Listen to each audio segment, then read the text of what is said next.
Item ಯಾವುದೇ ಇರಲಿ try ಮಾಡಿ ಆಚಿ ಚಿಕನ್ ಮಸಾಲಾ. ಆಚಿ ಚಿಕನ್ ಮಸಾಲಾ. ಮದನ್ ಸರ್, ಈಗ ಇವತ್ತು ನೀವು ZKNPL ನ ಭಾಗ ಆಗಿದ್ದೀರಾ, ಈ ಲೀಗ್ ನಲ್ಲಿ ನೀವು ಕೂಡ ಇರ್ತೀರಾ. ಸೊ ಏನ್ ಹೇಳ್ತೀರಾ ಈ ಒಂದು ಲೀಗ್ ಬಗ್ಗೆ? ಭಾಳ ಖುಷಿ ಆಗುತ್ತೆ. ಯಾಕಂದರೆ ನನಗೂ ಕೂಡ ಕ್ರಿಕೆಟಲ್ಲಿ ಕರ್ನಾಟಕ ಕ್ರಿಕೆಟ್ಗೆ ನಮ್ಗೆ ಏನು ಕೊಟ್ಟಿದೆ ಅದನ್ನು ಕೊಡುಗೆಯನ್ನು ನಾನು ಕೊಡಬೇಕು ಅಂತ ಈ ಮೂಲಕ ನಂಗೊಂದು ಅವಕಾಶವನ್ನು ಕೊಡ್ತಿದ್ದೀರಾ. ಭಾಳ ಎಕ್ಸೈಟ್ ಆಗಿದ್ದೀನಿ. ಇದು ಸಕ್ಸಸ್ ಕಾಣುತ್ತೆ ಅನ್ನುವ ನಿರೀಕ್ಷೆ ಇದೆ. ಇದೇ ರೀತಿ ಮುಂದುವರಿಲಿ. ನಮ್ಮ ಪ್ಲೇಯರ್ಸ್ನ ನಾನು ದೊಡ್ಡ ದೊಡ್ಡ ಇದರಲ್ಲಿ ನೋಡಕ್ಕೆ ತುಂಬಾ ಆಸೆ ಪಡ್ತೀನಿ. ಎಸ್, ಪಾಟೀಲ್ ಸರ್, ನೀವಾಗಲೇ ಫ್ರಾಂಚೈಸಿ ಬಗ್ಗೆ ಹೇಳ್ತಾ ಇದ್ರಿ.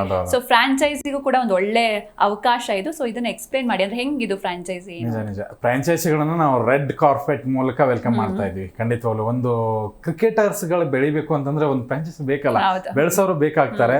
ನೋಡಿ, ಎಷ್ಟೋ ಜನ ಕ್ರಿಕೆಟ್ನ ಆಸಕ್ತಿ ಇದ್ದವರು ಅದನ್ನ ಬೆಳೆಸುವಂತ ಪ್ರಯತ್ನ ಮಾಡ್ತಿರ್ತಾರೆ. ನೋಡಿ, ನೀವು ಒಂದು ಹಳ್ಳಿಗಳಿಗೋ ಅಥವಾ ಎಲ್ಲೋ ಒಂದು ಟೂರ್ನಮೆಂಟ್ ಅಂತ ಇದ್ದಾಗ ಆ ಮೊದಲ ಬಹುಮಾನವನ್ನ ಇವ್ರು ಕೊಟ್ಟಿರ್ತಾರೆ. ಅಂದ್ರೆ ಅವ್ರ ಒಂದು ಕ್ರೇಜ್, ಅದು ಫಸ್ಟ್ ಬಹುಮಾನ ಇವರು, ಬೆಸ್ಟ್ ಬ್ಯಾಟ್ಸ್ಮನ್ ಇವರು, ಹಾಗೆ ಹೀಗೆ ಅಂತ. ಬಟ್ ಈಗ ಈ ಒಂದು ಒಳ್ಳೆ ವೇದಿಕೆ ಅಂದ್ರೆ ಒಂದು ತಂಡವನ್ನೇ ನೀವು ಖರೀದಿ ಮಾಡ್ಬೋದು. ಆ ತಂಡದ ಮುಖಾಂತರ ಈಗ ನೋಡಿ, ನಾನು ಪದೇ ಯಾಕೆ IPL ತರ ಅಂತ ಇದ್ದೀನಿ ಅಂದ್ರೆ ಸೇಮ್ ಅದೇ ರೇಂಜ್ ಅಲ್ಲಿರೋ ಅಂತಹ ಒಂದು ಕ್ರಿಕೆಟ್ನ ನಾವು ಆಡಿಸ್ತಾ ಇದೀವಿ. ಈಗ ನೋಡಿ, IPL ನಲ್ಲಿ RCB ಫ್ರಾಂಚೈಸಿ, ಆ ಒಂದು ಫ್ರಾಂಚೈಸಿ ಆಟಗಾರನ ತೆಗೆದುಕೊಂಡು ಆ ದೊಡ್ಡ ಸಕ್ಸಸ್ ಹೇಗೆ ತಗೊಂಡು, ಆಮೇಲೆ SRH, ಆಮೇಲೆ ಈ ಎಲ್ಲ ಫ್ರಾಂಚೈಸಿಗಳು ಹೇಗೆ ಆ ಒಂದು ಹಿಡಿತವನ್ನ ಸಾಧಿಸಿದೆಯಲ್ಲ, ಹಾಗೆ ನಿಮ್ಮ ತಂಡದ ಹಿಡಿತ ನಿಮ್ಮ ಕೈಲಿ ಇರುತ್ತೆ. ಆ ತರ ನೀವು ಆಯ್ಕೆ ಮಾಡ್ಕೊಳ್ಳೋದು. ನೋಡಿ, ಒಂದು ತಂಡ, ಒಂದು ತಾಲೂಕಿನಲ್ಲಿ ಫ್ರಾಂಚೈಸಿಗಳನ್ನ ನಾವು ಖಂಡಿತವಾಗ್ಲೂ ಕರಿತೀವಿ.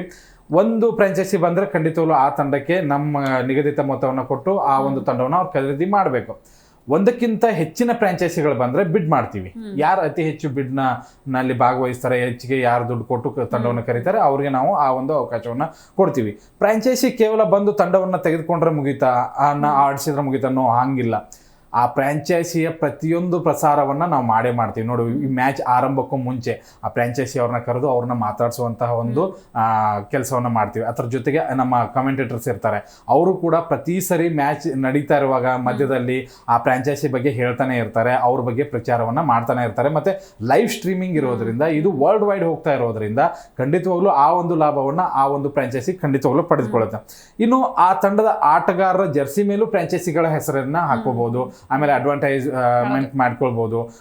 ಒಟ್ಟು ಆ ಫ್ರಾಂಚೈಸಿ ಹೆಸರು ಹೇಗೆ ಬಿಲ್ಡ್ ಆಗುತ್ತೆ ಅಂತಂದ್ರೆ, ಕರ್ನಾಟಕದಲ್ಲಿ ಇದೊಂದು ಹೆಸರು ಇದೆಯಪ್ಪ ಅನ್ನುವಂಥ ಗುರುತಿಸುವಂಥದ್ದನ್ನ ಜಿ ಕನ್ನಡ ನ್ಯೂಸ್ ಮಾಡಿಕೊಡುತ್ತೆ ಅಂತ ಹೇಳ್ತೀನಿ.